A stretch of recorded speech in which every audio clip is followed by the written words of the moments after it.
Now, I know what you're all thinking. Why in the world would I want to know how to fail? Let me tell you a quick story. During World War II, the Allied Air Force was experiencing heavy casualties, and their solution was to look at the planes that came back, find the bullet holes, and put extra armor there. It wasn't until a mathematician, Abraham Wald, said, if you want to keep planes in the air, put armor where the bullet holes aren't.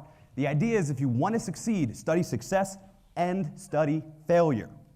So tonight, I'm going to talk to you about a variety of different methods for failure. Mainly 3. Why? I only have 5 minutes. So the first one, not too important, but it still happens a lot with my students and with people that I work with. The first one is make big changes. Now it's that time of the year. Did anybody set a New Year's resolution? Well, good for you that said no. See, this time of year, we set New Year's resolutions. We say, I'm going to learn how to network like an insane man, or I'm going to eat a 72-ounce steak, right? Right? Or my personal favorite among the big changes that we make is I'm going to lose 30 pounds. How many people made a weight loss New Year's resolution?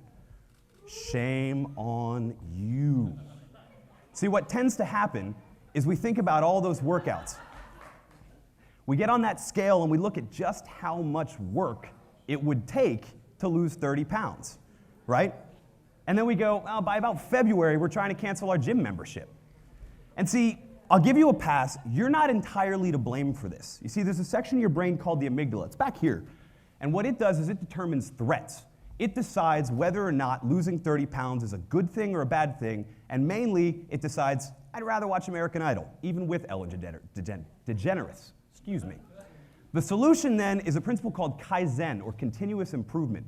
And what that is basically trick your brain. Set continuous improvement goals. Instead of 30, I'm going to lose 1 pound this week, 1 pound next week, and after a year I'll have lost 52 pounds. You guys are good at math. The next, number 3, is take it easy. Now, I know you noticed it. I skipped number 2. It's so important I decided to move it to the end.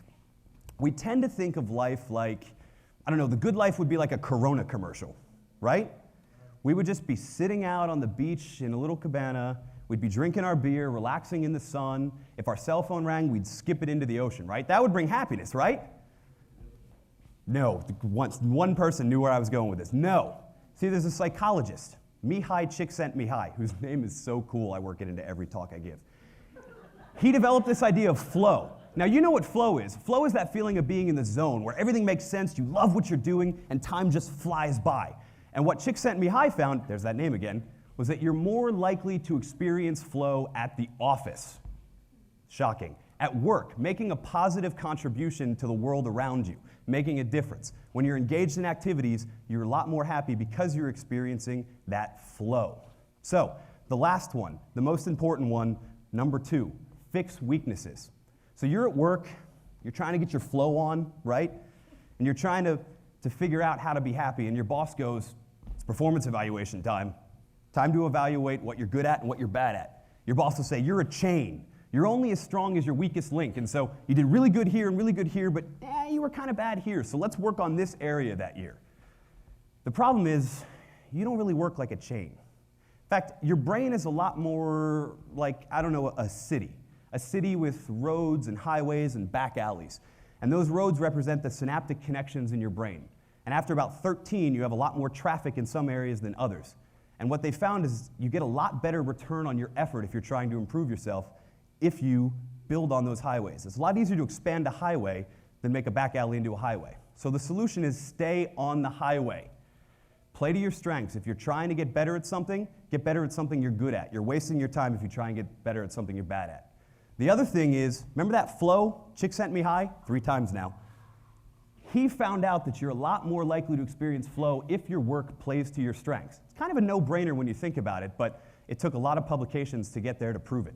So this idea of stay on the highway, it's even more important. In fact, it ties into all 3. Make big changes? No. Make small changes in the areas of your strengths. Don't take it easy. Make a positive contribution to the world around you in the work you do. And don't fix your weaknesses. You're not going to get your flow on if you fix your weaknesses, right? And so if you fix your weaknesses, you play to your strengths, you'll enjoy your work. And if you enjoy what you're doing every day, then you enjoy life. And no one is a failure if you're enjoying life. I'm Dave Burkus again. Now you guys know how to fail. Knowing is half the battle. The other half is doing. And something about smart bombs, but I really didn't pay attention in poli-sci.